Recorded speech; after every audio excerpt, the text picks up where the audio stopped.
You're looking at the city of Macau. Once a Portuguese colony, it is now a special administrative region in China. It's about an hour drive to the west of Hong Kong, and it is known as the Las Vegas of Asia due to its huge casinos and gambling businesses. Even with years of land reclamation, Macau is still just a small coastal city, its land area only a fraction of other notably small cities in Asia such as Hong Kong and Singapore. Despite only having about 700,000 residents, due to its small size, Macau is one of the most densely populated regions in the world. You would think it would have all the ingredients for an advanced public transit system with all the casino money, tourists, and dense population, but that is far from the truth. In this episode, we will look at what does the Macau transit system look like, what are the current developments, and what are obstacles in making the system better. Up until very recently, the city was only served by buses. These include your typical transit company operated buses and a whole network of buses owned and operated by hotels and casinos.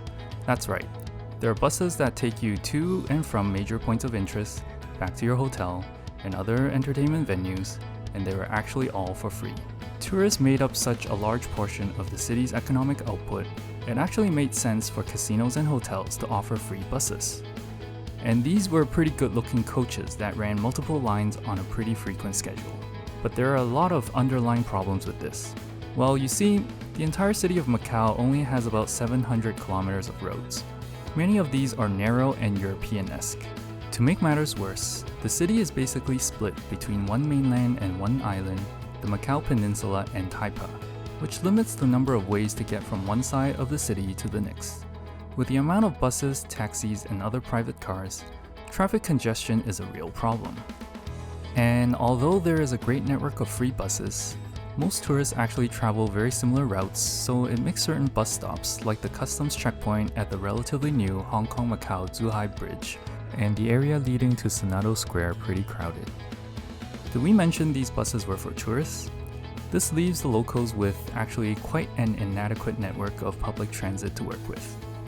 This could have changed earlier, but it took until December 2019 to finally open the first LRT line. I say finally because the plan to start building a transit system started back in 2002 when the government first contracted the Metro Operator of Hong Kong, the MTR Corporation, to conduct the first feasibility study. Between 2002 and when shovels actually hit the ground in 2012, there were many different proposals and changes, varying between elevated LRT to mixed underground and elevated systems, going from 2 line 15 stops to 3 line 28 stops, to 1 line 26 stops, then 23 stops.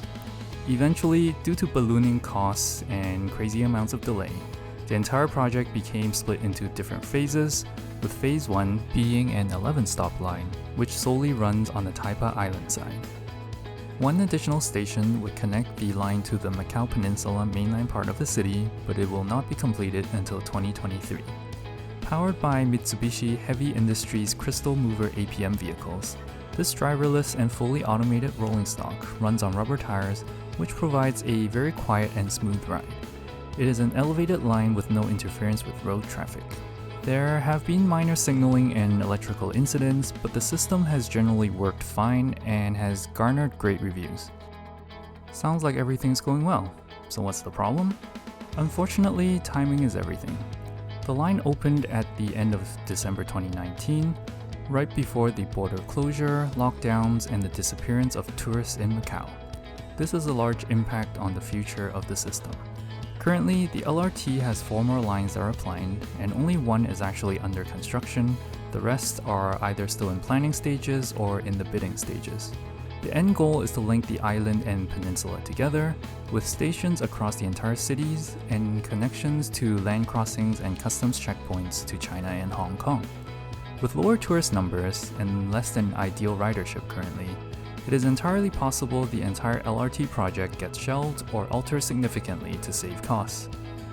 And without a solid plan, it is still unclear how the LRT can be constructed in narrow old streets of the peninsula and how to protect existing cultural sites. Macau also experiences typhoons, which causes the older bridges to close. The LRT will have to cross the new Saivan Bridge, which has a protected lower deck, but the design is yet to be finalized. It remains to be seen how the residents of Macau will fully benefit from an LRT system, or what is the true impact of the LRT when tourists return. It is also unclear how the entire LRT system will look like in the future without a solid transit planning agency for the city. Have you been to Macau or plan to travel to Macau once the restrictions are lifted? Let us know in the comments what your thoughts are on the Macau transit situation. Until next time, safe travels.